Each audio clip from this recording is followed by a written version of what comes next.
But then yours at But the it's time, different, like so. the dudes Dudes was big actually. at the time, it was, and also it was the first of 50-to-1 borrowed.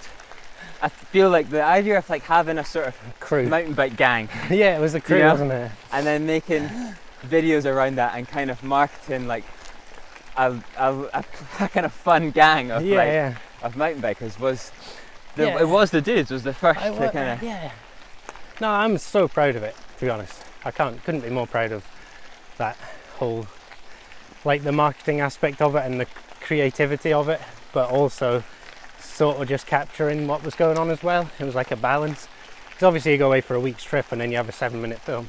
There's a million ways to do that. But at the same time, I think it does represent what was happening quite well.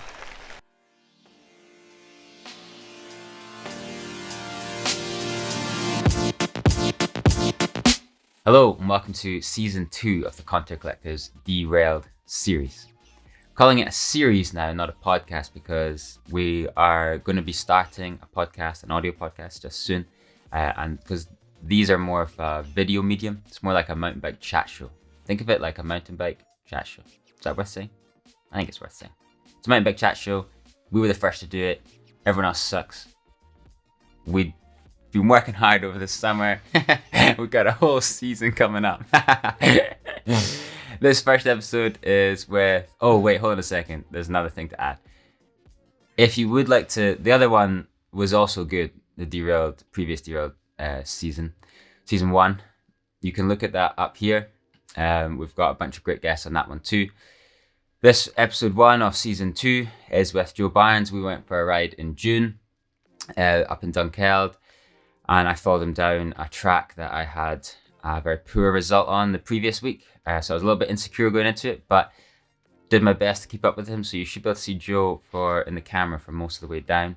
On the climb up, we chatted about a bunch of different things. The Dudes of Hazard racing, his kind of approach to making videos, which I really love.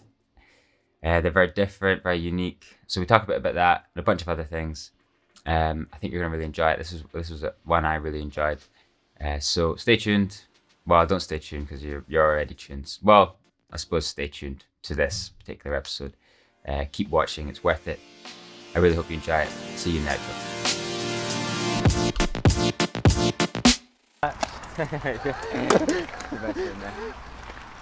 Okay, we're off. So Joe, we're here in Dunkeld. I wondered what your first memory riding or racing this place might be. I don't remember at first. I have some good memories here from the SDAs, like, I don't know, 15 years ago or something. Yeah. And I definitely remember crashing, having blurry vision and then driving home with my mate behind me, like checking I was okay. So probably shouldn't do that, but it's definitely when you're young and foolish. How old were you there? How old were you the first time you came here? I started racing downhill at 14, so probably when I was about 15. In the sort of youth? Youth category. But I don't remember it. Yeah, because I didn't do it when you started from the fire road. I always went to the top, so I missed juvenile. Yeah, would have been youth, yeah. Youth, yeah. So did you not start? You started in youth, not. Yeah. And how did you get exposed to mountain biking, and why did you start? I didn't really get exposed to mountain biking, just cycling. Like when you get your bike when you're a kid. Yeah. Just like get some like a nice rigid, just anything, and then just love riding. So, and then that just developed into like actual mountain biking, not just hacking about. So it wasn't really. It was just like I like riding two wheels. Yeah. Since I was quite a young kid. And then it just sort of became like, so were you like making like jumps and stuff outside? Yeah, and jumps. Lived on a campsite, so just rode around that. And then World Cup in Fort William probably helped like me see some sort of vision of what I wanted to do. Yeah. And just didn't stop. So it was the Fort William World Cup that kind of like probably triggered your kind of that's what I wanted to do. I would have watched that for probably like 2 years before I had a downhill bike. Yeah. And so that was pretty inspirational. Totally, yeah. What sort of year would that have been that you were Well, my dad was the chief marshal for like the first 10 years of that.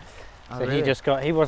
he was just mates with a few local guys, and then just started doing that before I was really into mountain biking. That's interesting. So kind of just went along with him. When did it start, the Fort William World Cup? I think 2002. Is that right? I might be way out. So you would have been sort of seeing so it from around then? I was probably like, yeah, it was basically then, because I must have been about 12. At the first one? I'm not sure. Yeah. Do you remember which one was it that Kavarik like won by a ridiculous amount? Dates. That was one of the first ones, wasn't it? I think so, yeah. How much is the track? We must have seen the track like change a lot. Yeah, when I left school I became one of the course builders there, so I did a year filling holes in. Oh really? So I got to know it pretty well. And that was before I'd done a World Cup, so I was like, knew the track better than literally anyone could possibly know it. That's funny. Put half the rocks on it. So that was pretty good. So it was downhill you started racing first. Yeah. How old were you when you started sort of, like, did you always think like, I want this to be my career? No, not at all. I was like, so yes, I don't know when I sort of started thinking that I could be up there. I never really think financially too much. Yeah. It's not really my style. So, but I was just like, oh, could I actually be an elite racer? Oh, I'm not sure. And then just got keen in juniors. And then you only needed one UCI point, so then got to World Cups. And then you're like, oh, I just got 60th at a World Cup or something. Yeah. When you're like 15. Yeah, yeah. 16. And then I just sort of never like looked too far ahead, just like kept thinking, oh, I could improve a tiny bit here. Yeah, so it was a kind of, you were like immediately attracted just by like kind of solving the puzzle of racing. Yeah, exactly. And, like, or like watch the Fundamentals DVD back in the day, which is like a how-to video. Yeah. And then just like I couldn't do a cutty or like a drift. Yeah. And I was just like, I just basically practiced it for about 5 hours a day for a year. I don't know, you see the kids now and they just do these things straight away. And you're like, that's proper talent, but totally, yeah. I was just working at it. It's funny, that trying is to make it happen. The sort of addictive thing about racing is Yeah. you're like, oh, I can do better than that, or like, I need to Yeah. work on this thing and that thing. Like, Yeah. yesterday was my first race in probably 3 or 4 years. Yeah. And I was much slower than I was a few years ago, it seems. Oh no. But the appeal of it is like, it gets you in, because you're like, oh, now I kind of want to do another one, because I need to improve on that. And it's just, yeah, it's like that. So there's always a level of frustration which drives you on, but it's also like, yeah, very satisfying. So. Totally, yeah. And like each off season, you're just like, okay, like this year, if I work on this thing a little bit more. What was your kind of process? So you raced your first World Cup around 16? Yeah. And you did your first race around like 14? 14, yeah, exactly. I don't Crazy. know. Yeah, came pretty quick. Progressed quite quickly. Absolutely, yeah. It's funny looking back as an adult, because was kind of similar. I thought I had this like period where I was just super intense about racing, and it seemed like a whole lifetime at the time. Yeah. But actually I started racing when I was 14, and I finished just after, I stopped taking it sort of seriously just a wee bit after I was 18. Yeah. And so, it seemed like forever, like when you're that age. Well, I mean, it does, it's an emotional thing to do. So it does feel like a while. Totally, yeah. And especially, like, it was quite good because I was like pretty drained with downhill, and then started just getting really buzzing on enduros. So that was like a complete reset for me. Totally, yeah, and it seemed like a whole different thing to get into. Yeah, and then you just like, focus shifts massively. How old were you? You were one of the first guys to make that transition from downhill. Like, you were doing it before World Series anyway. Before the World Series, yeah. Yeah, I did a few years of like just slotting in mass start events into my downhill career calendar. Yeah, so you're doing the World Cups and you're doing like the mega. Yeah, and maxi avalanches. Yeah. And then before the World Series I did a full Irish enduro season because that was Like yeah, 'cause the it started only there a bit earlier, didn't it? exactly, it started there early, and I did the first one. I think Greg actually did a podcast with Greg. He mentioned that, like, Yeah, like you coming over to do it the was Irish good though. Like, I mean, I was like skint, and then I went. It was an expensive ferry, but you got €50 for a stage win. So Oh, funny. I just went over and was like actually making reasonable money there. So I just In kept, Ireland. yeah. So I just did the That's first funny. one, and then was like, oh, this is working out. Did the full series, and it was quite cool because I was winning them quite easily at the start. Yeah. Because I don't know, I was more used to the sport, and then Greg just came up and up and up, and then the last one that series was like second every one. Really. So it was cool because Greg just went on an absolute mission that year. Yeah, And then he was like right on me. Snapped his chain on the last one, so it was a shame because we never had the proper series finale, but you could tell he was creeping up. getting stronger. That was really fun. What did you like about enduro? Well, first actually let's talk a little bit about your like downhill career. Yeah. How many years were you racing the World Cups? Started when I was 16. I don't really remember the past like that. So then I've done, there's 2 years orange. So I've not been doing downhill for 9 years. Now 33, 36. Yeah, about 10 years. 10 years you were racing while. downhill? Yeah. And so you were racing the World Cups for at least like 8 of those years? Yeah. I So- never did the full series. I just kind of kept the budget down. Do the raced European in ones? Europe. Yeah. Went to Canada once, and that was pretty fun. Didn't qualify. And were you were a privateer most of the time? Yeah. On Orange? On Orange with like Cup Media. Yeah, with Stu Thompson.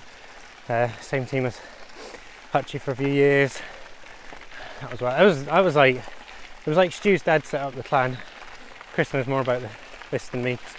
A couple more years racing than me, but then like Stu then started his MTB cut team. So like between them in that family, Yeah, the support they gave the downhill scene in Scotland, it was a lot. insane. I mean, almost everyone, a lot of the biggest or fastest riders in Scotland were on that team. Yeah. Like Ben, Yeah. Lou, So I think I did 4 years on that, and Stu was the one pushing me to do enduros because he was like, "What? That's all you ride? Yeah, Just race it." I'm like, "Yeah, Exactly. but there's no races." And it's like, "Well, there's races in Europe. Just get on with it." that is the thing with enduro is it is what we do all the time. Yeah, Downhill requires such a sort of deviation from the normal Yeah, it's ride. more like yes, you're doing it for the race discipline, Exactly. Yeah, whereas enduro you're just doing it for the mountain biking. And so yeah, you don't need to sort of put in so much specific practice time, yeah. like chasing uplift days, or like you just ride, don't you? That's good. Yeah, totally. What did your downhill training look like in Fort William? Again, just naive, so I just rode loads of cross country. Probably was better for enduro than I am now. So Yeah. I raced quite a bit of cross country as well. Really? So I did downhill and cross country, like did 10-hour events, local cross country league, just anything, SXC. So that was like my training basically. Hit the gym like 6 days a week. Really? So you were quite like fitness oriented? Oh yeah. My dad and my mum are both like, they're hill runners. Yeah. So they're like, don't really get the mountain biking thing back then. But my dad was like, just, he appreciates the fitness side of things. So I was practicing my corners, but he'd be sort of, how's the heart rate? Yeah, funny. That's funny. Is that something that's changed? I know for like myself, I got, like me and Christo, like the last season I raced, Yeah. partly the reason I stopped was I just totally just burnt myself, like it just, Oh yeah. burnout. Yeah, so were 'Cause you doing quite We'd be in the gym regimented for training? like, just overtraining basically. Yeah. Like, you'd be in the gym because you have this thing where you're like, right, I want to, got this dream, I want to, I need to sacrifice, so Yeah. I sacrifice all this time and all this sort of energy and all this stuff I don't really, Yeah. all the hard stuff. Yeah. And it's still good for you, I suppose, but definitely probably wasn't, like if I was sort of, wasn't really it wasn't the most important thing at the time. Yeah. Has your attitude towards training changed much since those days, or do you still do a lot of it? Well, Same. I've gone through so many phases. Like, I had Alan Milway as a coach for a few years, sort of dotted in because I didn't really like him. And one year he was training me and I was like, that was good, Alan, but I think I'll just do my own thing next year. And kind of did, just like dropped any long rides and just did hard intervals 4 days a week.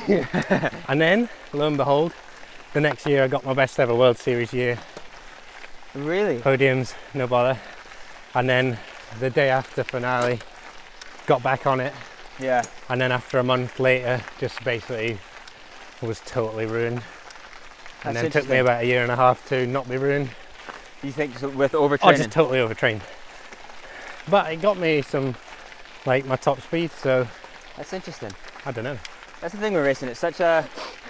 That is exactly it, it's like... I mean, such a puzzle. Oh, totally. And no one's got, there's no sort of map on like what the right thing to do is. Yeah. And each year you try a different thing, and if you don't get it right, that's you learn. the next season ruined. So now I've got a good balance, I think. I mean, it sounds similar to what you did, actually. You just decide that the hard part is the bit that makes you quicker. Yeah. When you're a bit younger. Yeah. So you just do loads of that, and then you realise that you should do the easy bits as well, like long cruisy rides or recovery days. Yeah, and having fun is really important as well. Yeah. Yeah, if you kind of think innocently, there's actually, it's like everyone has to go on the same sort of journey with both like training and also risk. It'd be interesting to know what you think about that as well. Risk. When I first started racing, it was absolutely terrifying. Like find the SDAs and stuff. It's just mainly because I was hurting myself a lot. Yeah. So I was quite right to be terrified. Oh, if you're not like walking down the corridor at high school with a bit of a limp, yeah, you're not doing it right. Or in a cast. Yeah, exactly. Like basically just living in pain for about crash about 10 times. Because it's so small as well. Like every time you do come off. So again, it's a difference to now. Like just crashed, I don't know, 10 times a weekend at an SDA in my youth days. Yeah. Ruining myself. But that was when you wore kind of Chinese bodysuits and you got away with it a tiny bit.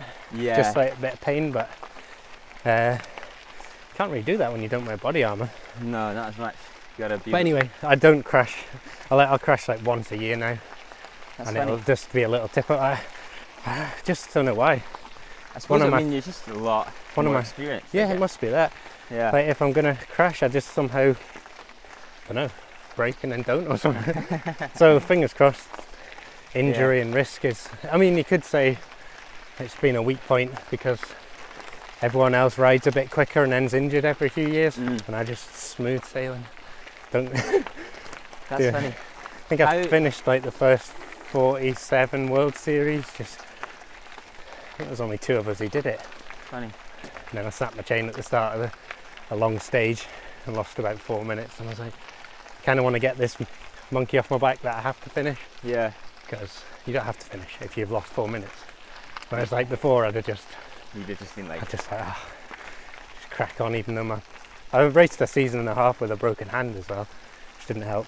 It's crazy. The pain levels. Yeah, it's just lots. How would you view the sort of risk of racing and mountain biking now compared with then? And maybe has it changed much since like you've got a 2-year-old son?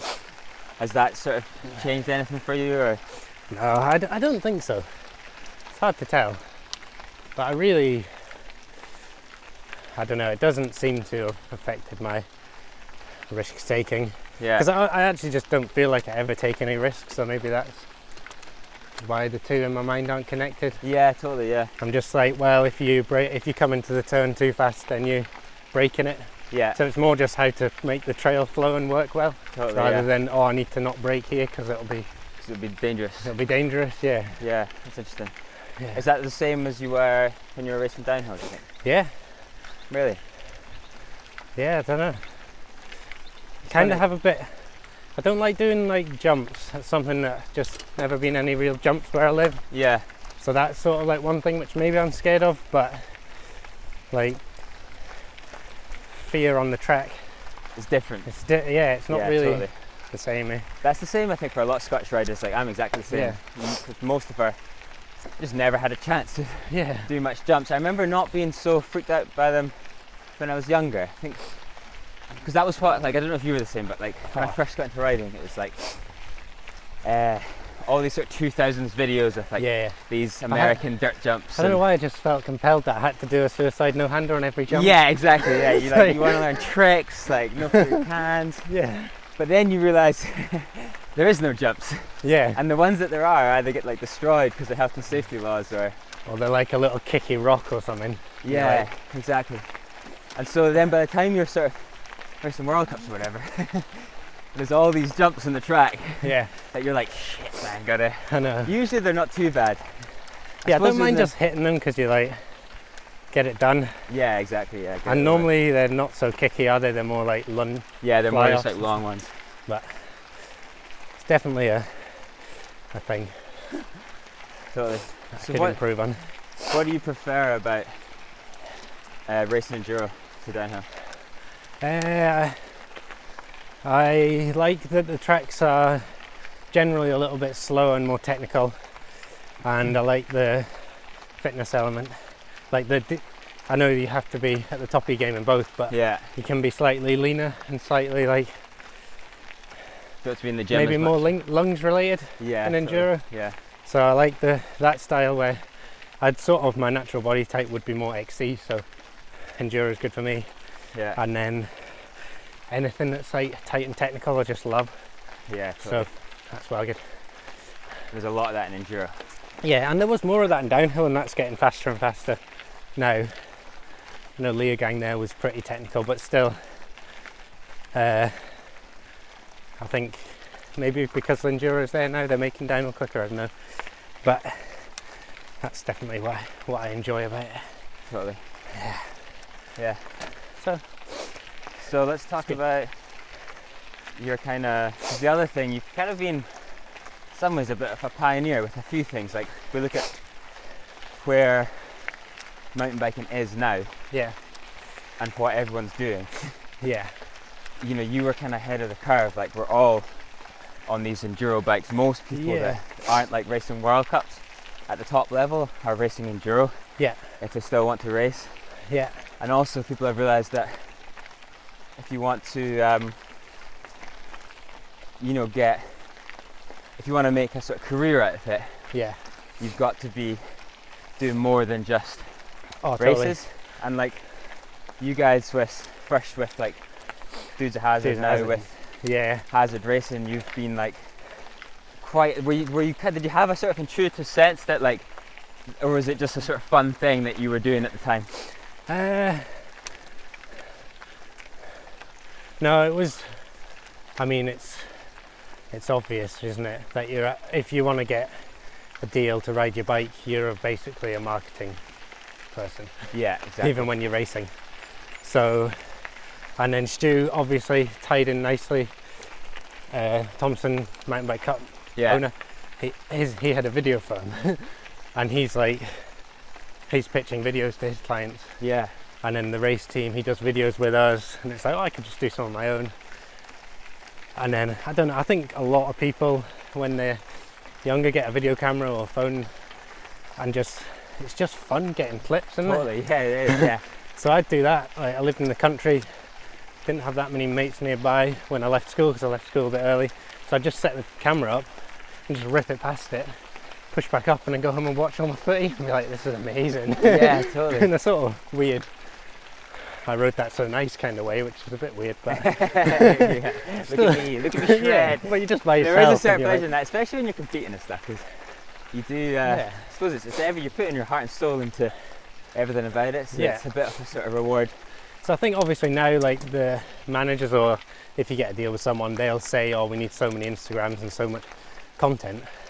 Whereas back in the day, nobody mentioned that. It was sort of like, "Holy shit, have you just made like 10 videos this year?" Yeah. Thanks a lot. As opposed to expecting it. Totally. So it was like really good. That was before as well, so you were using, for the original Dudes videos, you were putting those up on YouTube?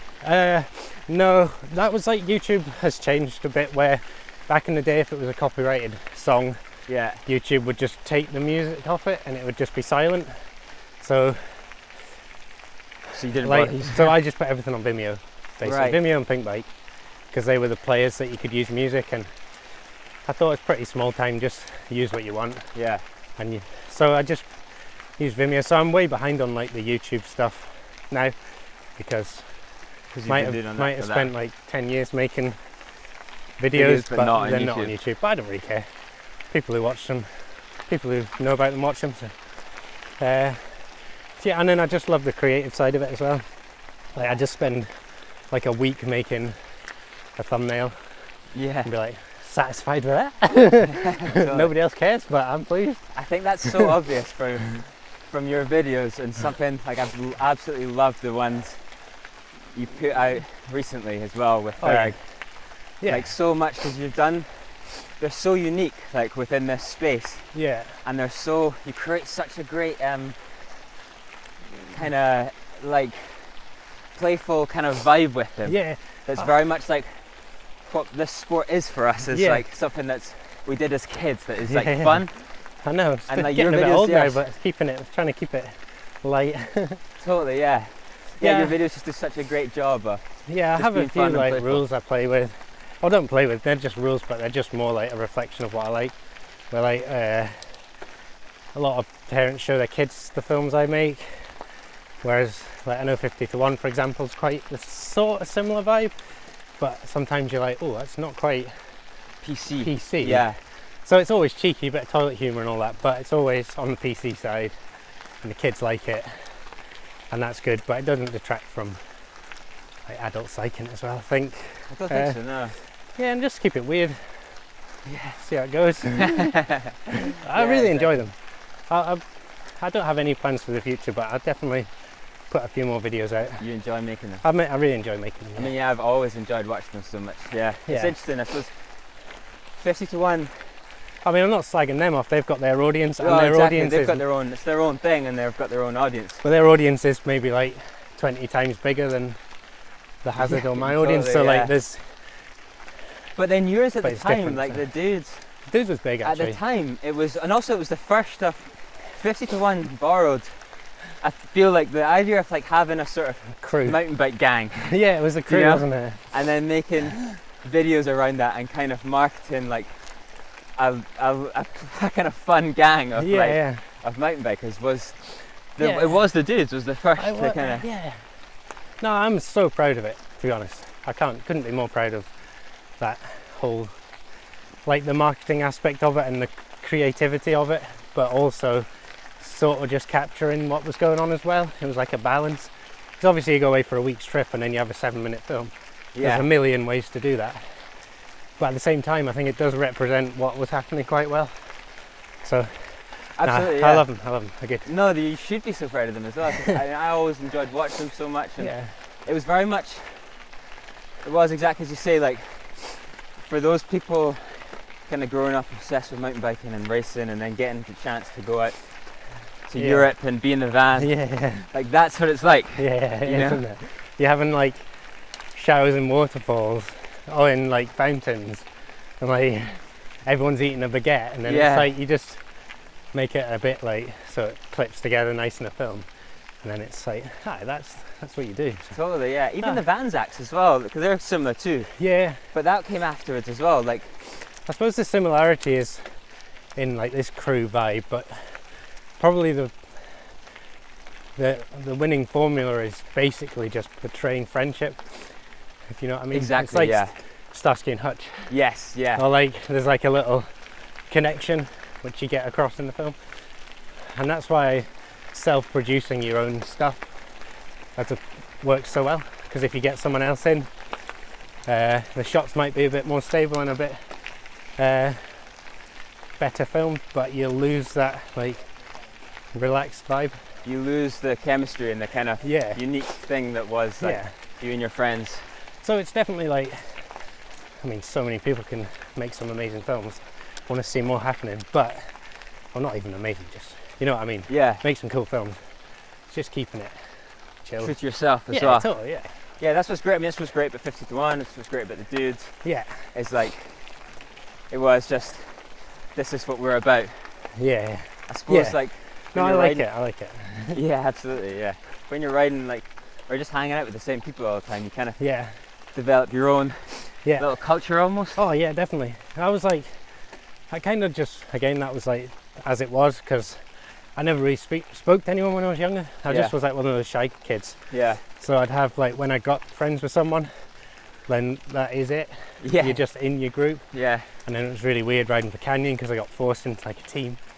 But then I had my agreements with Canyon that I was just gonna basically travel with my mates. Yeah. And not stay in the team house. And just like, just so I wasn't stressed all the time. Totally. But anyway, it was like just such a little unit, so it was cool. Absolutely. And then, how did you find that experience of, because for a time there when you were on Canyon, you went from, I suppose, riding for Orange your whole career, kind of doing your own thing, making these, you know, great videos, to then becoming quite a, you know, you obviously really suited enduro. Yeah. You were getting amazing results, like right up there at the top. Yeah. And then you're on one of the biggest teams. One of the biggest teams, yeah, exactly. No, it worked really well. And then Canyon gave me my space, and that was amazing. And then I sort of went more and more in with the team, like as the years went on. Yeah. Which was again great. I mean, them guys are amazing on that setup. Just reading what was going on. Like Flo, my old team manager, he's died sadly. He had a blood clot in his leg, but anyway, he was spot on. So that was good. And then like I think, I mean, obviously from a personal perspective, I think I was just poised ready for the World Series. Yeah. And any program, I just wanted it. But it worked nice for Canyon. So at that point then, when because before then it was like the dudes. Yeah. And then you had the dudes kind of signing for Canyon in a way. Yeah, exactly. Because I mean, I signed with Canyon, and then I was like, I got flown to Germany. It was nice of them, got me the chat, and at the end I was like, just out of interest, do you want to support like a couple of my mates? Yeah. Because then they don't have to work as much, and we can make some cool films. Yeah. And it was just the owner of Canyon, Roman, was like, "Aye, sound. Yeah. Just get it done. Make sure you It's weird how these deals work." He was like, "Make sure when you leave here you're not in two minds." You know what I mean? He was like, "When you leave here, I want you to know you're riding for us, not like, oh, it's that 50-50 still." Right. So he was like pampering it a bit. Yeah. Which is well good. Totally. And then that was mint. And then it's like that grey area between, it was a really small group of friends anyway, but if anyone came in, it was more as a feature. Yeah. Because I was aware that it's nice if these, like the big backer, can push it as not their own, because I never put a logo on the end of a film or anything. It's just, you know what I mean? Yeah. There's a slight bias to the presence there, so that they can feel like they're more of a part of it. Yeah. Yeah, totally. Yeah. So I think that worked well. That was 6 years. Absolutely. Yeah, it worked really well. But it wasn't going to last forever. It was a bit of an era. Yeah. Because I was like writing the deals, but I wasn't the manager. Yeah. Because it was just mates. So then it puts me in an awkward position. So I grew to not enjoy that. Yeah, totally. So I was like, right, cool, I'll just do hazard racing. Yeah. I can get Lachlan up a level, hopefully. Yeah. Which was my goal.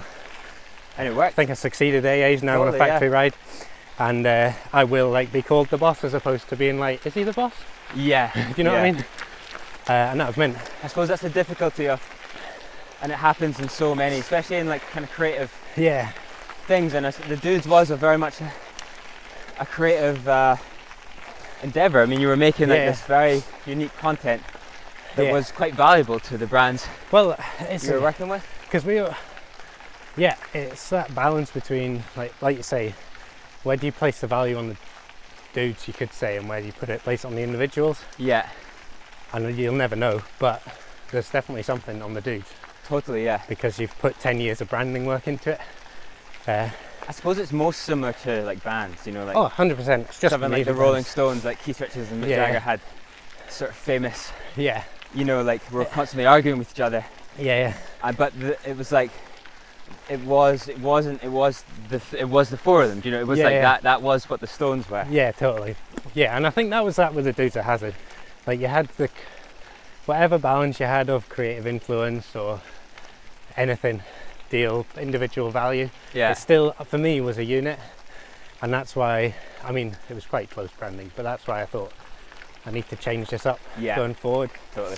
And that was meant, I think that's cool.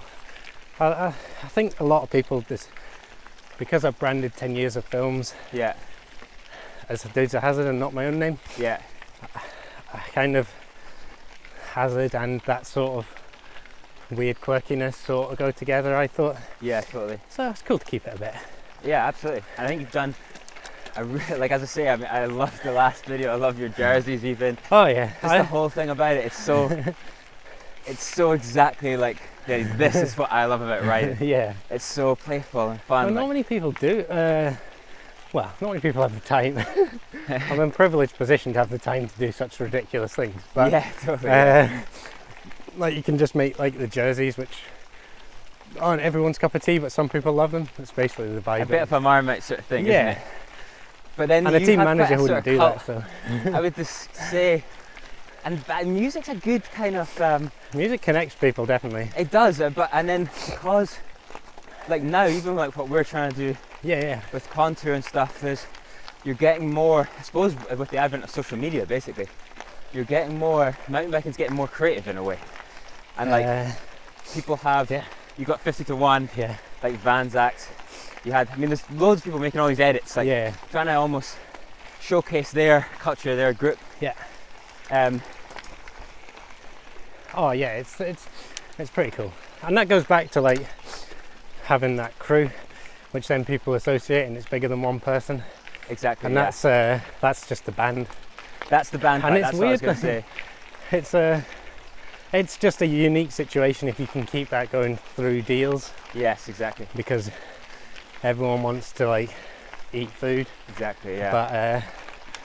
But it's kind of I think it's never been in such a strong position for that, because it's so easy to put your image across, and if you've got a bit of a spark to it, exactly, people just go daft. So that's cool. What I was going to say about bands is now with mountain biking, the output in terms of making a career out of it, making a living from it, the output is race results for some people at the very top end, and for everyone else it's really a creative output, same as music or something, which then leads to these kind of, it's a slightly different thing. So the Dudes had this kind of cult following almost. Oh, it was always cult. It was varying levels of cultness, but to some extent. I think so. And then you've got, I mean, there's so many aspects to the sport now, because you've got the invention or the creation of algorithms, and do you play to them strengths, which some marketing managers like? Like, do you go for a long video and very regular, or do you spend more time, or do you go for like thumbnails, or like, you know what I mean? There's more to it than there used to be. Totally, yeah. What's your kind of do you have a sort of creative process, like when it comes to how does your, like, you have an idea for a video or whatever, talk us through the kind of like process of making a there's basically a video. Kind of two processes. One is the pre-planned and one is the afterwards. So I probably about 50% of the stuff I make is pre-planned, and I'll have a proper script. Or like, for example, like 2 videos ago or something, I did where I stuck the camera on the side of the van, and then there was like a 40 or minute section where the camera never moved, just it cut between loads of different scenes. And so I had that pre-planned, and then I had a list of all the things I wanted to tick off, like scooter on the beach, getting a Sammy's. So you have a kind of shot list. Bit of line dancing. And then that was like really easy. Did that in an evening. And then the other thing is just going out and doing stuff. And that's, I don't know, I like both 50-50, so I really like editing. Probably editing's my favourite part of videos. Funny. That's really interesting. And then in terms of, you're thinking about the algorithms and whatever. I kind of just decided like a couple of years ago to not worry about that. Just do what you find great. You won't reach as many people, but you'll be, I don't know. Have a more fun time, I suppose. Or just, like if I want to condense a film down to 3 minutes instead of 7, it's like, just do it. A few less people will view it because YouTube won't promote it as much, but nobody cares. So. Is that what they promote this through? Like I don't know, to be honest, I'm just guessing as well, but I'm thinking about a lot of this stuff myself at the moment. yeah, it's worth considering. Yeah. Because if you can just adapt what you're doing a tiny bit, it could help. But yeah, so I don't know what we were saying, but it's fun making videos. Your sort of creative process making videos. Oh, creative process, yeah. Yeah. Yeah, so videos, music, probably just always looking for music. For a few years, like I was doing album cover artwork for every film. Yeah. Just because I love music, and just I think it's a slight bit of plagiarism has to be said. But, if you can, I suppose the skill isn't just putting a nice song on the internet; it's tying it in so the mood's right and the pace is right. So not 100% just putting people's music on YouTube for views. How do you look at the the sort of like, I suppose like the desire you have to like ride your bike or maybe make videos that you find you know, fun to make yourself, and then the kind of the reality of, you know, you wanting to make a living out of that, and being an athlete and an advert, you know, in many respects. How do you like view that kind of dichotomy, and has it changed much since you started racing? Sort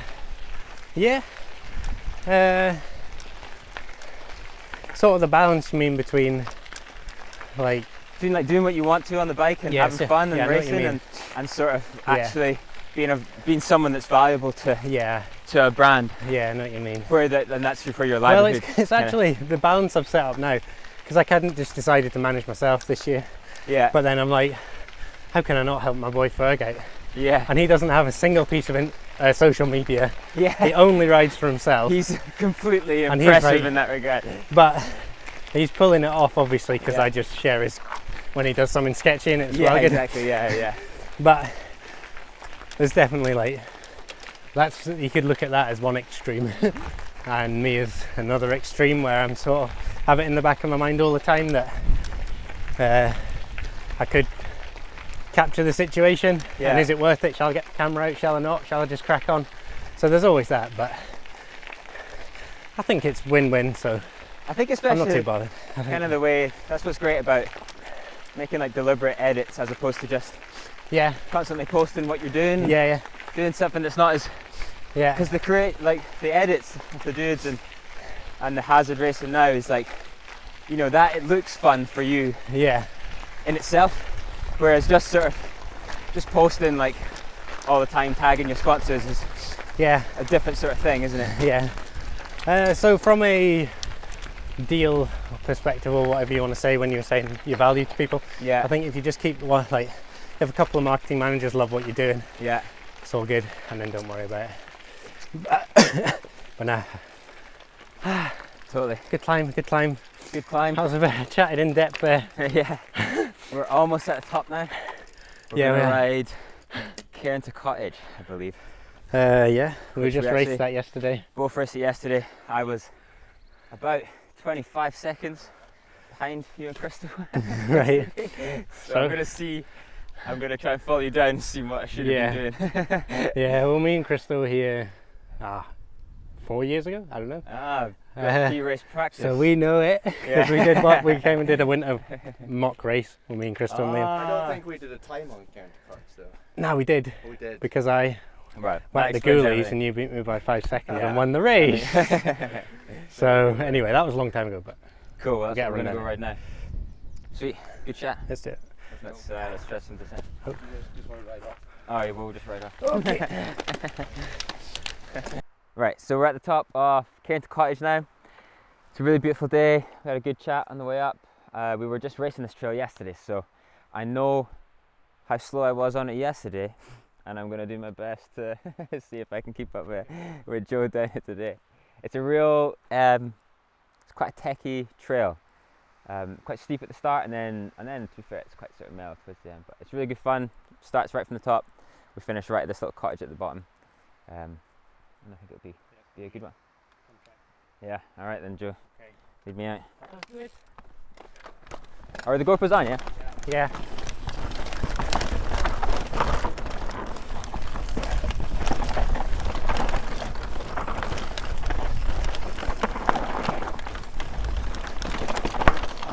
gone. Very dusty. Is it? Wow! This. Oh, it's so hard to follow actually. Oh no. So dusty.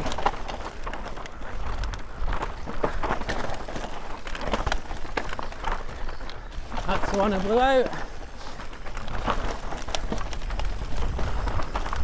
Oh, definitely a bit faster than I was riding it yesterday. Oh.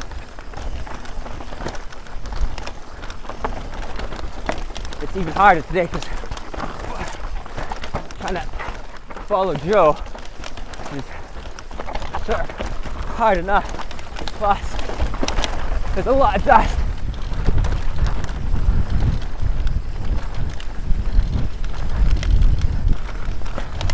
A few sketchy moments up there.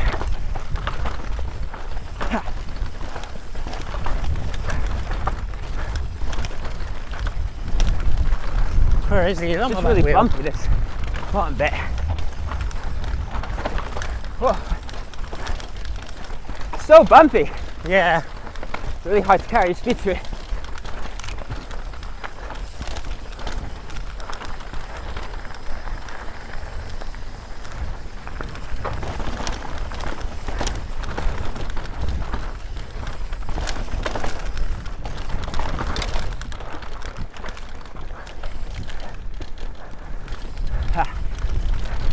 Such a bumpy trail. God, the top is absolutely wild.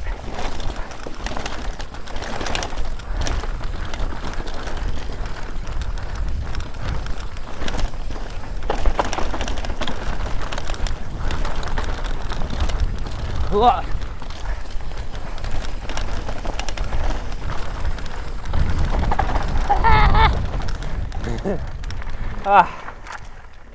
That was wild. That was good. Yeah, it's perfect. Well, I think you will have beat your time from yesterday. Yeah, that was a good pace. Definitely. I think I see where I went wrong yesterday. That was a lot faster up at the top. It was good though. It wasn't as wild. Weirdly, actually, I was probably more wild yesterday. All right. I was just going half the speed. Oh, and I had one. It was so dusty up at the top. Yeah. Like, you could hardly see a thing. I just had one objective on my mind. Which trying was? to keep up. Keep up. It's good. That was an absolutely sick one. That's meant. Thanks a lot. Yeah, thank Good you ride. so much, Joe, for Pleasure. being a part of it. It's been absolutely great. We're going to go get some more riding done. more riding done, yeah. Yeah. Sweet. Sweet. Thanks a lot, man. Cheers. Good ride. How did you feel?